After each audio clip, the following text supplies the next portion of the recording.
Bom dia! Diz aí, já aconteceu com você? Uma vez eu cheguei de um carnaval muito feliz e dormi com o cachorro, cara.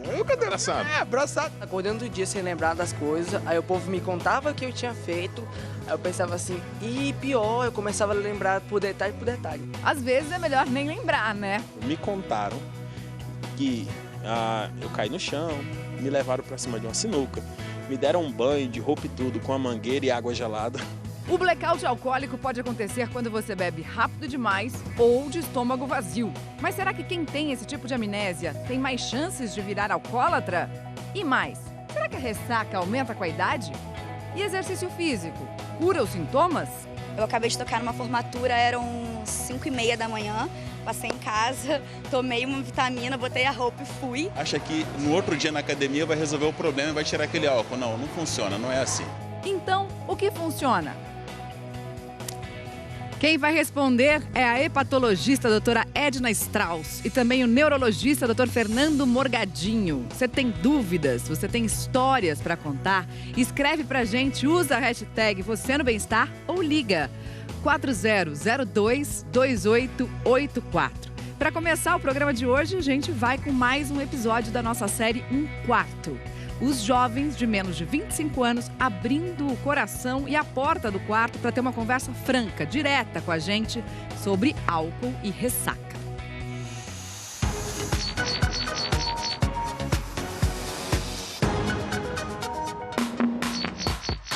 Joyce Soares, eu tenho 22 anos. Que maravilha, minha gente! E a minha relação com a ressaca não é uma relação boa. Teve um dia que eu bebi muito, assim, muito mesmo. Exagerei na bebida. Mas a cachaça tava demais. A ressaca tá pior ainda. Ela é consequência sempre de uma noitada muito boa com os amigos ou um barzinho. Ei, peraí. Ô, Nath, acho que você bebeu muito. Vamos sentar ali. Tô cansada! E esse é um padrão que a gente vê muito em jovens, né? O beber episódico, de vez em quando, mas compulsivo, com muita intensidade. E se ela bebe nesse padrão compulsivo, mesmo que de vez em quando, ela se coloca em risco. Vem acompanhada de dor de cabeça, de enjoo, de tontura. Ai, que dor de cabeça. Que eu já me tremo todo. Fiquei só na cama. Não tinha disposição pra nada. Muito corpo cansado, me sinto fraca. São sintomas de uma intoxicação pelo álcool, né? Então, nenhuma célula do nosso corpo funciona bem por conta do sangue estar mais ácido. A minha ressaca o único motivo é quando eu bebo sem almoçar, sem comer algo antes. Beber de estômago vazio é realmente muito pior. Por quê? Porque aquele álcool, quando cai no seu estômago, ele é rapidamente absorvido. A gente deve sempre beber, quando for beber socialmente, com o estômago cheio. E uma coisa importante também é a gente entremear um pouco a bebida alcoólica com água. E já vou correndo tomar água, porque eu já sei que eu vou ficar de ressaca. A água é a melhor coisa que tem. Essas toxinas e todos esses produtos têm que sair pelo xixi. Normalmente a ressaca, ela só passa no final do dia. Bebi água, comi, almocei, fiz minhas refeições. Suco de couve, canja que a mãe faz. Mesmo com o estômago ruim, às vezes não consegue comer o almoço do dia, né, uma grande refeição, mas não deixar de se alimentar, porque o álcool pode levar à hipoglicemia. E a hipoglicemia, baixa do açúcar, também é ruim para o cérebro. A minha vida acabou, meu. Minha vida acabou. A ressaca do dia seguinte é muito pior do que antigamente. Não estou mais acostumado a beber. Vai ficando mais velho, nosso fígado não consegue mais metabolizar tão bem o álcool quanto metabolizava antes. Você já não aguenta mais aquilo que você aguentava, né? Parece que a ressaca fica pior, mesmo que você beba menos. E aí eu opto pelo analgésico. Às vezes passa, às vezes não passa, não. O copo ficou... Ainda tem uma dose. O ideal não é usar o álcool para ficar ruim, se for usar como ali um elemento do encontro e não como o grande elemento do encontro. E se começarem a sentir aquela tonteirinha, aquela sensação de zoeira, um pouquinho de enjoo, essa é a dica que o corpo está falando. Para, porque eu já estou cheio de álcool.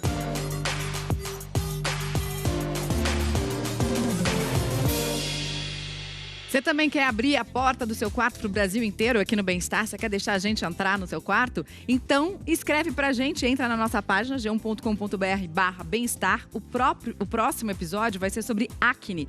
Se você está sofrendo com as espinhas e tem menos de 25 anos, então você pode entrar lá na nossa página na internet. Agora, vamos entender, doutora Edna, o que é a ressaca afinal? Porque tem muita gente que já sentiu, mas não sabe direito o que acontece no nosso corpo, né? Então, ressaca é uma condição clínica, né? O paciente tem uma causa muito bem determinada, que é o álcool. E, principalmente, a ressaca acontece quanto maior o nível de álcool atingido no sangue. Então, o indivíduo toma o álcool... Vamos ver aqui que a gente já vai ver o que vai acontecer. Ótimo. Começou a beber... O álcool, quando entra no organismo, pelo tubo digestivo, ele vai para o estômago, para o intestino, e ele é absorvido rapidamente no estômago e no intestino e vai para o fígado. Então, como foi falado aqui, o estômago vazio, ele é absorvido mais rapidamente. Se tiver alimento e tal, ele demora mais.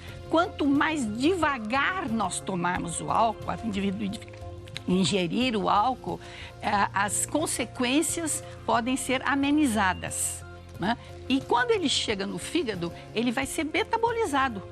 95% do álcool vai para o fígado. 95%, quase tudo então. Coitado do fígado. Quase tudo vai para o fígado. E é por isso que o fígado sofre. E é por isso que foi falado que, à medida que o tempo vai passando, se o indivíduo tiver uma hepatopatia, realmente ele já não consegue mais beber como antigamente. Ele vai ficando resistente. Tem uma dúvida do nosso auditório virtual, vamos dar uma olhada aqui. Quem está falando com a gente? Luiz, tô com gordura no fígado e a médica pediu para diminuir ou para parar de beber. Nunca mais vou poder beber? O que a gente pode dizer para ele? Tem relação a chamada gordura no fígado com o álcool? Certamente. A primeira lesão que o álcool faz no fígado é criar gordura. É fazer um fígado com gordura. Provavelmente, essa gordura que a pessoa tem, na maior parte das vezes, é por obesidade ou um sobrepeso. O simples fato de o indivíduo estar fora do peso já pode ou ter a gordura abdominal que faz com que haja uma maior quantidade de gordura no fígado. Se além da gordura que já está lá, eu vou tomar álcool, eu vou acrescentar mais gordura, eu vou piorar o quadro. Agora, nunca mais vou poder beber? Não. Emagreça, faça academia, faça uma dieta saudável, fique magrinha, elegante, pode poder beber eventualmente numa dose o mais segura possível, que nós vamos discutir adiante, que, aliás, não existe dose segura, né? Infelizmente, a verdade é essa. Pois é, e muita gente bebe só no final de semana e acha que dá tempo do fígado se recuperar. Faz sentido isso? Eu bebo só no final de semana, tá tranquilo, meu fígado tá de boa. Há muito tempo atrás, quando eu comecei a fazer medicina e me interessar por hepatologia, a gente achava que realmente você beber só, era necessário beber todo dia para caracterizar um indivíduo como tendo problema alcoólico. Infelizmente, hoje nós sabemos, temos comprovações que a bebedeira, o tomar, veja, é uma quantidade não muito grande, são 60 gramas de etanol puro. A definição de BIND, que é essa bebedeira em inglês, é 60 gramas de etanol puro em 2 horas. O tempo é importante. Se você toma essa quantidade, todo final de semana, você vai ter uma doença hepática alcoólica da mesma forma que o indivíduo que bebe todo dia. Da mesma forma, quer dizer, nem final de semana salvou. Doutor Fernando, vamos sentar aqui na mesa para a gente continuar essa conversa, doutora Edna. Agora, do ponto de vista da idade, a gente viu a doutora Ana e o doutor Daniel Barros aí na reportagem dizendo que com o tempo a gente não se recupera tão bem de uma ressaca. Faz sentido isso? É isso mesmo? A gente sabe que, bom dia, né? É um prazer estar aqui, obrigado pelo convite. A ideia é que com a idade nós pioramos em tudo. Pioramos o fígado e pioramos o sistema nervoso central, o cérebro. Então, se antes eu tinha uma capacidade de adequar, metabolizar o álcool de uma maneira mais adequada ou mais rápida, conforme o tempo vai passando e a idade vem chegando, você tem mais dificuldade de fazer essa metabolização, ou seja, de processar esse álcool no fígado e também de adequar os neurônios que ficam paralisados. A gente vai discutir com detalhe mais para frente, sob a ação do álcool, eles voltarem a funcionar normalmente. Então, envelhecer não faz bem. Com álcool ainda é pior. Envelhecer não faz bem? Claro que faz. A tendência é sempre melhorar. Não com álcool, tudo bem. Com sorte a gente vai envelhecer. É isso aí. Agora, doutor Fernando, você falou dos efeitos, da duração dos efeitos, né? A gente tem hoje, a gente sabe, a lei seca, bafômetro espalhado, então as pessoas bebem, daí depois fazem bafômetro, zerou, tá tudo certo. Quanto tempo a gente precisa ficar sem dirigir depois de beber? Essa pergunta é muito importante. A nossa ideia é que depois de uma quantidade pequena de álcool, em poucas horas eu estaria apto para dirigir. Isso não é verdade, porque o álcool não só tem uma ação aguda, ou seja, imediata e que dura pouco tempo no sistema nervoso central. Os neurônios em algumas regiões, que a gente vai discutir com muito detalhe daqui para frente, que ficam paralisados, demoram um tempo maior para voltar a agir. Então, você acabar de tomar uma quantidade moderada de álcool, esperar 2, 3 horas, achar que você está apto para ter ação que controle ou que seja capaz de dirigir com segurança, não é verdade. Você tem que esperar mais tempo, em torno de 12 a 24 horas, para o teu sistema nervoso ser compatível com uma qualidade de segurança para dirigir carro, por exemplo. 12 a 24 horas. Essa é a recomendação, a nova recomendação que os estudos estão mostrando. Agora, vamos entender o que acontece quando a gente tem aquele chamado blackout alcoólico, aquela amnésia. Você não lembra simplesmente nada do que aconteceu. Às vezes é melhor nem lembrar, né? Cassiano Rolim de Palmas vai mostrar pra gente uma galera que já passou por isso. Você já ouviu alguém contar que bebeu além do ponto? Uma vez eu cheguei de um carnaval muito feliz e dormi com o cachorro, cara. Abraçado? Abraçado. Melhores amigos? Melhores amigos. O Tássio conta que entrou em coma alcoólico durante o trote na faculdade. Aí você imagina no outro dia voltar pra faculdade, ter passado por aquele processo, os colegas, eu vi você caído e tudo. Chega a ser curioso, né? Praticamente não dá para saber, no meio de um grupo que está bebendo, quem vai ter algum problema. Bate-papo rolando, companhia legal, e no momento seguinte você se vê num outro ambiente, a quilômetros de onde estava. Não faz ideia de como chegou nesse local. Se você não se lembra, é bem possível que tenha sofrido um blackout alcoólico. Ele pode acontecer quando bebemos muito rápido ou de estômago vazio. A dosagem de álcool no sangue sobe de repente. Ao chegar no cérebro, inibe o funcionamento de uma estrutura localizada perto das nossas têmporas, o hipocampo. O hipocampo é uma parte que ele vai formar a memória, né? Ele vai pegar aquela experiência que você teve e formar, e gravar, como se fosse uma filmadora. Então, se você não forma a memória, você não produz essa memória, depois não tem como pegar ela de volta para lembrar. É diferente do coma, a perda da consciência. No blackout, a pessoa age e fala normalmente, mas não registra. A amnésia pode ser total, de várias horas, ou fragmentada. É quando se esquece de alguns detalhes, mas se retém pedaços de memória. E com um certo esforço dá para lembrar. Caso do Andrei, de 19 anos. Já aconteceu o seguinte, eu bebi todas, acordando do dia sem lembrar das coisas, aí o povo me contava o que eu tinha feito, aí eu pensava assim, e pior, eu começava a lembrar por detalhe por detalhe. 4 anos atrás, o Warles bebeu tanto que teve um blackout total. Chegamos ao ponto, então, que eu vi aquela garrafa de uísque e falei, agora eu vou beber uísque. Cerveja não perdeu a graça. Peguei um copo, mais ou menos uns 500 ml, enchi esse copo e daí em diante me contaram, eu não me lembro, me contaram que eu caí no chão, me levaram para cima de uma sinuca, me deram um banho de roupa e tudo com a mangueira e água gelada. Só acordou horas depois, em outro lugar. Cara, eu acredito que é um baita de um blackout, você não tá compreendendo. Eu estou tranquilão, de repente, acabou o homem. Mais que uma história engraçada para contar, a bebedeira constante pode trazer sérios problemas. Aquele indivíduo que tem blackouts crônicos, né, sucessivos, 4, 5, e não muda o seu comportamento perante a bebida, pode ser que ele esteja predisposto a ser um etilista crônico, a ser um alcoólatra. No caso do Warles, a volta para casa com segurança passou a ser mais importante do que beber todas. A gente tem que estar sempre se policiando e se permitindo a estar confraternizando com os amigos, mas ciente de que você tem que retornar para casa. Tem uma família te esperando, pai, mãe, irmã, e todo mundo tá te aguardando de forma a te receber bem em casa. Não do jeito que eu estava chegando, porque, sinceramente... Carregado pelos outros. Não dá certo.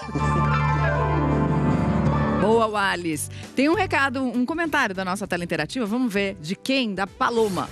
Não acredito em apagão alcoólico. Como assim, Paloma? Olha todo mundo que falou. Pra mim, isso é desculpa pra fazer fazer e acontecer. Depois é só fingir que esqueceu tudo. Vamos entender, então. Existe ou não existe esse apagão alcoólico, doutora? A gente tem uma demonstração. É verdade ou é mito? É verdade. Então, existe o apagão alcoólico. Então, o apagão alcoólico ocorre principalmente se a gente tem um quadro de bebida, a ingesta do álcool muito rapidamente. Você começa a beber muito rápido, em pouco tempo, muita quantidade de álcool. A gente começa a inibir regiões do cérebro que são responsáveis pela memória, o hipocampo. Então, vamos dar uma olhada aqui no nosso gráfico aqui. A gente tem o nosso cérebro, uma pessoa, a casinha dela, ela vai voltar para casa. E aqui embaixo a gente tem uma folha de carbono representando esse hipocampo. Perfeito. Que faz o armazenamento das nossas memórias. Então, a pessoa saiu de onde ela estava e foi para casa. Ela não bebeu. Ela chegou lá e ela depois conseguiu lembrar o caminho que ela fez. Perfeito. E essa pessoa aqui agora vai beber. Então ela vai beber e aí na hora que ela começa a ir para casa, tentar ir para casa, ela já não vai achando tanto o caminho, já está um pouco desequilibrada ali, está buscando o caminho. E aí ela finalmente então consegue, com sorte, né, chegar em casa, porque talvez ela nem chegue em casa, talvez ela vá para outro lugar. Se ela bebeu muito, o que acontece? Ela não lembra de nada. É como se, naquele momento, o hipocampo não funcionasse. Perfeito. Na verdade, essa tua demonstração mostrou pra gente 3 importantes ações do álcool no cérebro. O primeiro é a incoordenação, que é por conta da parte do cerebelo. Você teve dificuldade de manter uma linha reta. Você começou a ter, então, uma incoordenação, uma dificuldade de se manter no equilíbrio. A segunda parte importante, que é lesado, que tem alteração quando você bebe, é a parte decisória. Repare que ele foi para cá, foi para lá e não conseguiu decidir onde era o momento da parte da casa. E o terceiro item que a gente perde é justamente o hipocampo, que é a memória. Então, estamos vendo aí a importância que tem, as funções que a gente perde quando a gente usa o álcool. Equilíbrio, a parte decisória, né, e a parte da memória. Então, imagina pegar um carro, decidindo se eu vou ultrapassar ou não, eu perdi essa função. Tendo os reflexos para conseguir ultrapassar ou não, eu perdi essa função. E a memória especificamente de coisas de trânsito, etc. Então, realmente não é um bom negócio beber, por exemplo, e dirigir. Agora, doutora Edna, qual é a hora certa de parar? Porque essa parece ser uma questão chave para muita gente, né? O indivíduo que bebe regularmente, se ele parar, ele pode parar. O ideal é que ele não volte a beber. Todo indivíduo, todo paciente etilista que a gente trata e que ele realmente teve um passado de etilismo, como dizem os alcoólicos anônimos, eu sou etilista. Ele não disse eu era. Eu estou abstêmio por um tempo X e ele conta o ano, o mês, o dia e a hora em que ele está abstêmio. Se ele recair, ele tem que voltar. Então, não tem hora. Do indivíduo que não tem o problema de adicção, ele não é um viciado no álcool, porque infelizmente a palavra tem que ser essa, né? O álcool é um vício, o álcool vicia. Se ele realmente não for viciado, ele pode beber. E o que seria beber socialmente? Beber eventualmente numa quantidade muito pequena. Essa quantidade está em discussão. Por quê? Você tem que beber ao longo de um tempo. Se você beber durante 2 horas, 60 gramas, você já fez um brinde, você já pode estar com problema. Então, eu digo para os meus pacientes que me perguntam isso, não posso beber nada, doutora? Posso beber alguma coisa? Eu digo assim, se você é capaz de tomar uma dose de vinho ou uma lata de cerveja e parar, se você for capaz de fazer isso, você pode beber, senão não. Boa! Daqui a pouquinho a gente vai saber, fazer atividade física ajuda a fazer a ressaca acabar mais rápido? Elimina as toxinas do álcool? Tipo, foi pra bebedeira, foi pra academia depois? Daqui a pouco a gente vai saber. A gente volta já já.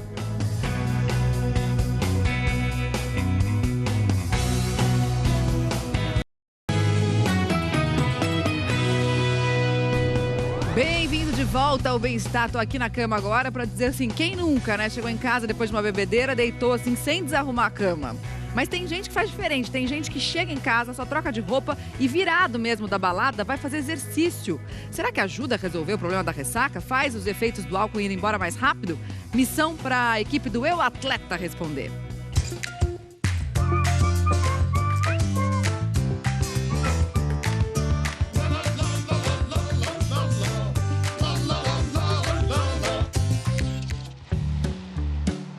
do sol convida a Camila a se mexer. Sempre sábado de manhã eu tento acordar para vir para academia, para eu correr, para eu fazer um spinning, alguma coisa para manter o corpo ativo. E durante a semana, 100%. Todos os dias eu venho, acordo, tô aqui. Mas o trabalho da Camila é durante a noite. Há 6 anos ela é DJ e com isso tem uma vida dividida entre exercícios, álcool e poucas horas de sono. Quase todo fim de semana a rotina dela é a mesma. Na média são 3 festas entre sexta e domingo, mas enquanto trabalha, descuida um pouco da saúde. Cada noite com 4 horas de sono. E mesmo assim, a Camila não se rende à preguiça. É muito difícil, eu vou bastante virada. Inclusive a minha última meia maratona de 21 quilômetros no Rio, eu fui virada. Eu acabei de tocar numa formatura, eram 5h30 da manhã. Passei em casa, tomei uma vitamina, botei a roupa e fui. Imagina então a situação da Camila, de ressaca e correndo uma meia maratona.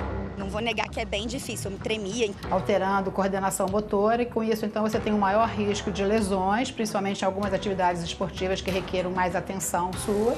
A Organização Mundial de Saúde estabelece que uma dose padrão de bebida alcoólica contém entre 10 e 12 gramas de álcool puro, o que é equivalente a um copo cheio de cerveja, a uma taça de vinho ou a uma dose de destilado. A recomendação é que não se beba mais do que 3 dessas doses por dia. O problema é o exagero. E atenção! Há quem diga que o suor do exercício físico elimina o álcool do corpo no dia seguinte à bebedeira e assim cura a ressaca. Isso é mito, né? Na verdade, a forma de você se recuperar de um excesso alcoólico é através da hidratação e alimentação, né? Alimentação leve, principalmente priorizando o carboidrato e hidratação com água, né? Por exemplo, véspera de feriado ou finais de semana, tem muita gente que consegue ir para a balada, se divertir e acha que no outro dia na academia vai resolver o problema e vai tirar aquele álcool. Não, não funciona, não é assim. São necessárias entre 12 e 16 horas para que o álcool ingerido deixe o organismo. E é importante respeitar esse tempo do corpo para só depois se exercitar. Fica então a mensagem para Camila e para quem mais tem essa rotina de festas à noite e exercícios no dia seguinte. E além disso, tem mais risco de lesão também. Sem dúvida. Você tem um sistema nervoso central, o seu comando está debilitado, não funciona bem, você não vê muito bem onde você pisa, você força como deveria. Então tem mais chance de lesão muscular e articular depois de um quadro de bebedeira, por exemplo, à noite, fazer atividade física. Tomem cuidado. Agora vamos entender um pouquinho a diferença dos efeitos do álcool no organismo do homem e da mulher, porque tem diferença, né? Um homem padrão aqui com 75 quilos, uma mulher também com 65, uma lata ainda está ok para os dois. Na metabolização do álcool entre o homem e a mulher. A mulher tem muito mais dificuldade de metabolizar esse álcool, então o nível sobe muito mais rapidamente, fazendo os efeitos então, de inibição do cérebro, do sistema nervoso, muito mais rápido. Então, os primeiros efeitos aqui, a gente está vendo euforia, excitação. E a mulher já está ali na confusão. Ela já passou um pouquinho para frente. Ela já chega na parte de excitação e algumas vezes na parte de confusão já. Aí aumentou para 6 latinhas. Perfeito. Aumentou o nível, o homem já vai para a parte de excitação e confusão. E a mulher, repara que ela já pode entrar num quadro de sonolência, de rebaixamento do nível de consciência, pela dificuldade de metabolização que a mulher tem em relação ao homem na parte do álcool. Não pararam de beber, chegaram a 10 latas. E aí? Nesse caso, com 10 latas em pouco tempo, o pessoal em casa pode dizer, não, mas eu bebo 10 latas e fico bem. O segredo aqui, a dica, é o tempo que você bebe. 10 latas a gente não recomenda para ninguém em tempo algum curto, né? Desculpa, é muito álcool de modo geral. O que seria um tempo curto? Tô falando aí de um churrasco, por exemplo, de 4, 5, 6 horas. 10 latas é muita cerveja, é muito álcool. Então, a ideia é que a gente não recomenda chegar nessa quantidade, né, de maneira nenhuma. O que a gente vê é que nesse nível de álcool, a chance de você fazer uma sonolência importante, com risco até entrar em coma e risco de ter alteração a nível de respiração e etc, e até morte, existe. Então temos que tomar cuidado com a quantidade de álcool que a gente bebe. No próximo bloco a gente vai saber, será que ajuda alguma coisa, por exemplo, como dar açúcar, pode impedir a entrada no coma alcoólico? E remédio, melhora os efeitos, evita a ressaca? A gente volta já já.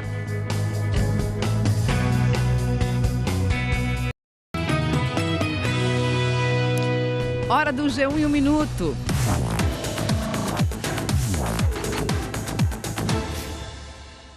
Olá, bom dia. Dos deputados federais eleitos nesse último domingo, 11 estão há mais de 20 anos na Câmara. 3 estão indo para o 8º mandato. Mas esses deputados estão na contramão dessa última eleição, que teve um alto índice de renovação. E esse mês faz 10 anos da morte da adolescente Eloá, depois de um sequestro aqui na Grande São Paulo. Em 2008, o ex-namorado invadiu o apartamento onde ela estava com a amiga Nayara. A Nayara chegou a deixar o local, mas voltou, orientada pela polícia, para ajudar nas negociações. O sequestro terminou depois de 5 dias. Eloá foi morta e Nayara tomou um tiro no rosto. No mês passado, a Justiça condenou o governo do estado a pagar uma indenização de R$150 mil para Nayara, por entender que a PM colocou a jovem em risco. O estado recorreu da decisão. No Reino Unido, a princesa Eugenie, neta da rainha Elizabeth, se casou hoje com um empresário. E adivinha quem roubou a cena? A princesa Charlotte e o príncipe George, que estavam muito fofos de daminha e pajem. Mariana? Tem jeito, né? Eles sempre roubam a cena. Exato. Valeu, Paulinha. Obrigada. Beijo. Tava com saudade de você, viu? Ai, também, bom trabalho. linda. Bom feriado. Pra você também. Beijão. Beijo. Agora vamos continuar aqui a nossa conversa para falar um pouquinho sobre remédio para fígado. Ajuda a melhorar a ressaca? Provavelmente você está querendo dizer aqueles remédios hepatoprotetores. Exatamente. Né? Não tem nenhum hepatoprotetor, nenhum remédio que experimentalmente poderia eventualmente proteger o fígado que realmente esteja comprovado que ajude a melhorar a ressaca. E outra coisa, veja só, definir o período de intoxicação alcoólica, assim que você está tomando álcool um tempo depois, e a ressaca, quando acontece a ressaca, o álcool já está quase zero no organismo, então não é eliminar. Inclusive, a gente sabe muito bem a etiologia da ressaca, mas a gente não sabe, foram feitos vários estudos, o que é que causa a ressaca, qual é a substância, porque para agir eu teria que saber o que causa.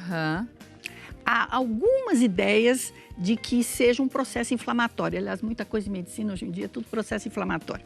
Então, mas não existem trabalhos clínicos para dizer que um anti-inflamatório vai resolver. E outra coisa, a ressaca é uma coisa que acontece após uma intoxicação alcoólica, que tem um tempo benigna, vai melhorar, não existe óbito por ressaca, tá? Vai melhorar num espaço de tempo. O que é importante é obedecer esse espaço de tempo.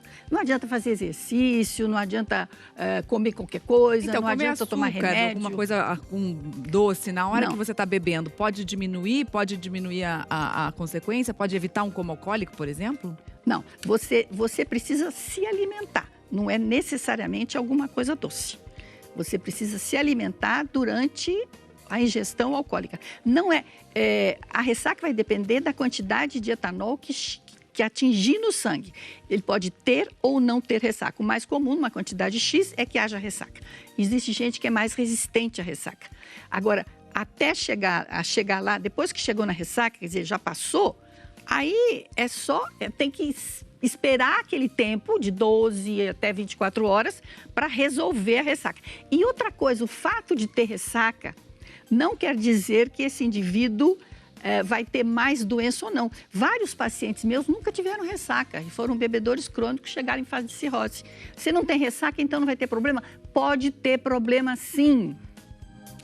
Pode levar a cirrose, pode levar a problemas seríssimos, mesmo que não tenha ressaca. Então, ressaca é simplesmente uma consequência de uma intoxicação aguda. Alerta importante esse da doutora Edna, muito importante. Tem uma dúvida do nosso auditório virtual, olha, do Douglas. Medicamentos para ansiedade e depressão potencializam a ressaca? Sim, essa pergunta é muito importante, né? A ideia é que alguns medicamentos eles potencializam, sim, alguns sintomas, o que a gente sente na ressaca. Então, depende do tipo de álcool que você bebeu. Por exemplo, a gente tem uma predisposição para dor de cabeça como enxaqueca, que toma mais vinho, ele vai ter um quadro de ressaca com uma dor de cabeça mais potencializada pela predisposição que ele tem e pelo tipo de álcool, da substância que ele usou. E os medicamentos antidepressivos, eles podem não só piorar a ressaca, como aumentar o risco de complicações que esses remédios podem dar. Então, se você usa um antidepressivo, por exemplo, e ele é potente, você usa álcool, você pode potencializar o risco de ter problema cardíaco que esse antidepressivo dá. Alteração de coma, por exemplo, que esses remédios já dão sonolência, pode levar a coma. Então, sempre o álcool potencializa de uma forma negativa esses medicamentos controlados, de modo geral. Obrigada pela presença de vocês aqui em pleno feriado. Foi um prazer essa conversa. Obrigada pela sua companhia. Feriado tá aí, tá só começando. Comece com moderação e termine inteiro, tá bom? Se cuida, vem aí o encontro e a gente volta a se encontrar na segunda-feira. Até lá!